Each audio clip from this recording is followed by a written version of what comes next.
Dajjal ini sudah kontrak perjanjian. Mereka buat akad kerjasama. Mereka berkolaborasi, menyatukan kekuatan untuk memperbanyak orang-orang murtad agar banyak manusia menjadi ahli neraka. Ketika Dajjal nanti muncul, 2/3 manusia sujud menyembah Dajjal.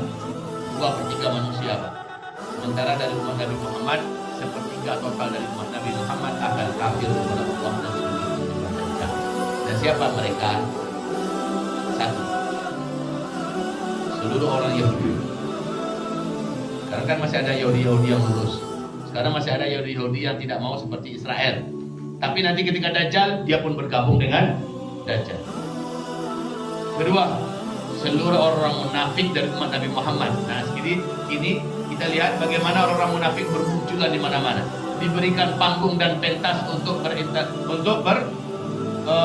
bergaya di media massa, di televisi, dan mereka mencuap-cuapkan kata-kata yang menyakiti hati. Ya, kata-kata yang melukai umat dan mencederai dakwah. Yang ketiga, setan. Seluruh setan bangsa jin, setan bangsa manusia bergabung dan menjadi bala tentaranya Dajjal. Berapa tuh? 3. Ulangi lagi yang pertama tadi, Yahudi. Yang kedua, munafikin. Yang ketiga, setan jin dan setan manusia. Yang keempat, ahli maksiat dari umat Nabi Muhammad. Ahli maksiat. Kaum muslimin, dia masih santai dan masih tidak terbebani meninggalkan sholat, masih suka berzina, masih hobi makan riba, masih suka zalim kesana kemari, masih bla bla bla bla yang jajan masing-masing dia kerjakan. Dajjal keluar, dia akan menjadi pengikut Dajjal. Dia akan kafir kepada Allah Subhanahu Wa Taala. Ya, ahli maksiat. Yang kelima, wanita. Nah ini ibu wanita atau laki-laki? Sauroman tuh perempuan wanita.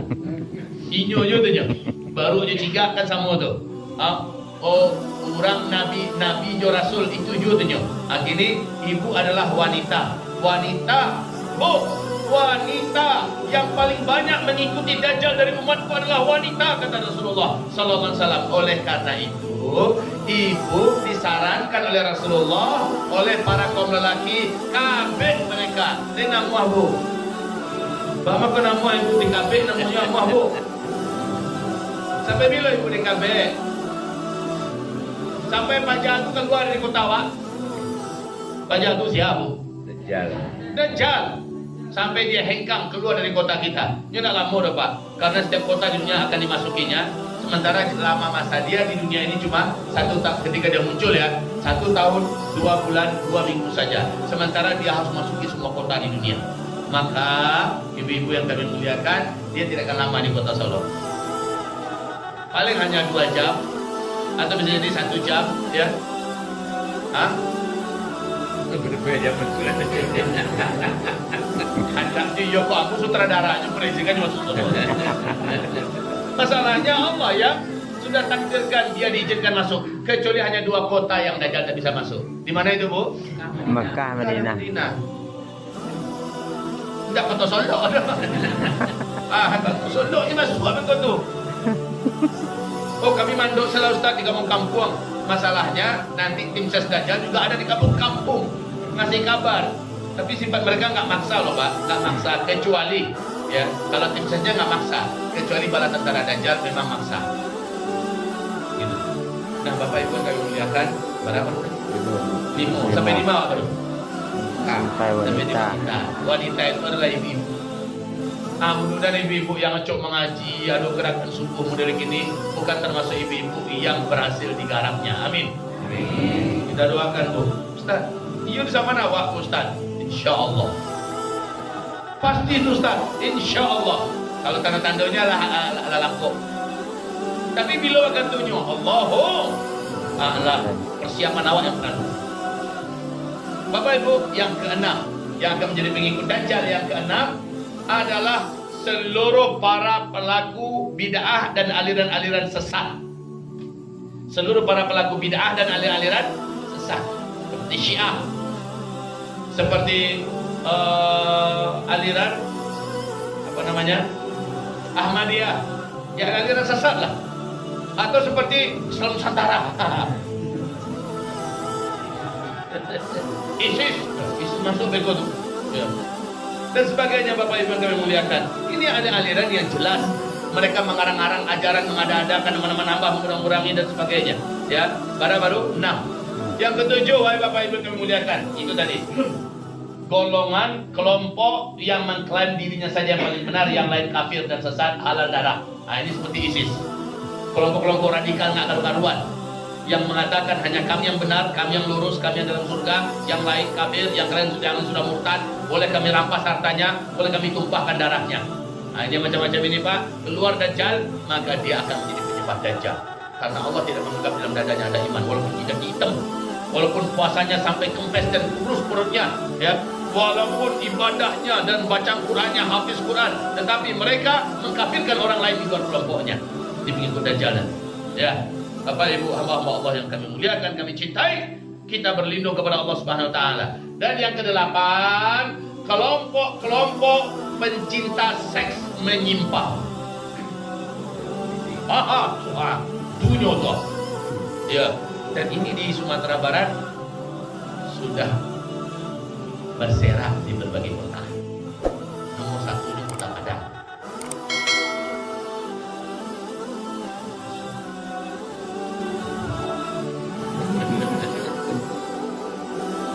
Betul dah. Ngarang-ngarang berapa? Malam tadi mau di Padang. Malam tadi, Masya Allah, perjuangan kami sampai kemari luar biasa. Amu lagi ceramah di Padang, hujan lobe. Masya Allah, jamaah harus penuh setengahnya tadi yang dibuang. Kita pilawi jam 10 di Padang Puang, Pak. Kalau aku jantung Padang Puang, BMKG lah resmi mengumumkan. Tinggal menunggu waktu saja oleh Kampung Padang 8,9 skala Richter. Tolong masih siap siaga seluruh warga. Bawa ceramah tapi lawi itu mana? Di Jancak tu Masjid Al Hakim. Pasrah bana mau dibinya kepada Allah. Ya Allah, bahkan aku kecil aku kepada panitia untuk standby kan arah langsung Cigin.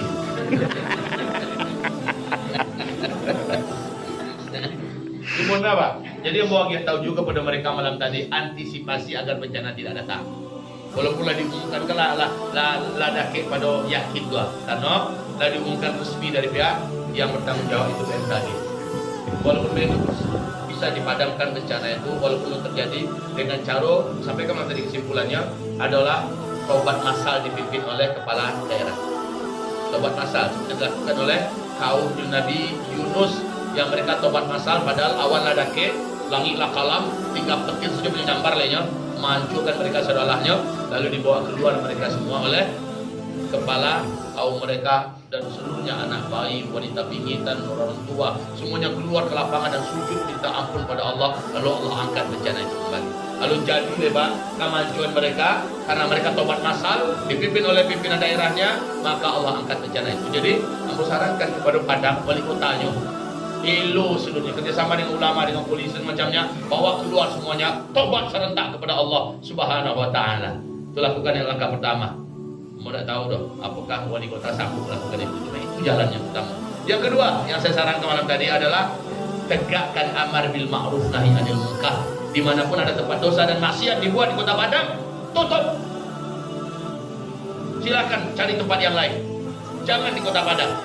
Gitu Pak. Itu saya sarankan. Nah,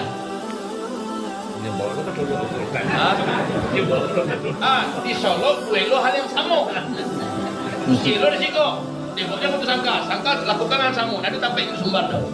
Apa yang ke provinsi lain lakukan pula hal yang sama.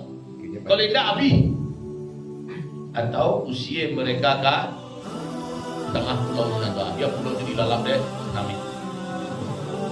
Baik Bapak Ibu, yang kedua saya sarankan malam tadi. Yang ketiga yaitu penuhi masjid-masjid sholat 5 waktu berjamaah dari situ. Saya jelaskan apa dalilnya, apa contoh buktinya, saya jelaskan. Penuhi masjid-masjid sholat 5 waktu berjamaah.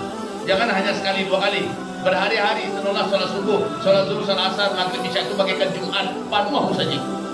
Ya. Terus yang keempat, saya sarankan pada mereka lakukan sedekah ekstrim secara massal. Sedekah ekstrim secara massal. Bahaya ekstrim ke Ustaz. Dulu taluknya sedekah 10.000-nya. Kini masing-masing awak barang tersebarin sedekah keluar tuh. Kalau barang tersedia awak sedekah 1 juta, karena ekonomi awak sedang payah, keluarkan 1 juta. Tapi itu namanya sedekah ekstrim. Setiap orang lakukan itu. Ibu-ibu punya cincin lapian, lapih ini lapih. lapeh demi mengantisipasi jangan ada bencana. Keluarkan cincinnya. Maaf, sejauh ini secara umum ya, beberapa daerah dari Sumatera Barat yang sudah saya masuki, Kota Padang termasuk sulit untuk mengumpulkan dana buat infak, sedekah, segala macam. Sulit. Jadi kalau itu menambah orang Padang Sumpili atau sebut dari Padang, Kota Padang. Ada oknum-oknum yang luar biasa dermawannya Pak, itu di Kota Padang tuh. Tetapi secara umum baik mereka berinfak.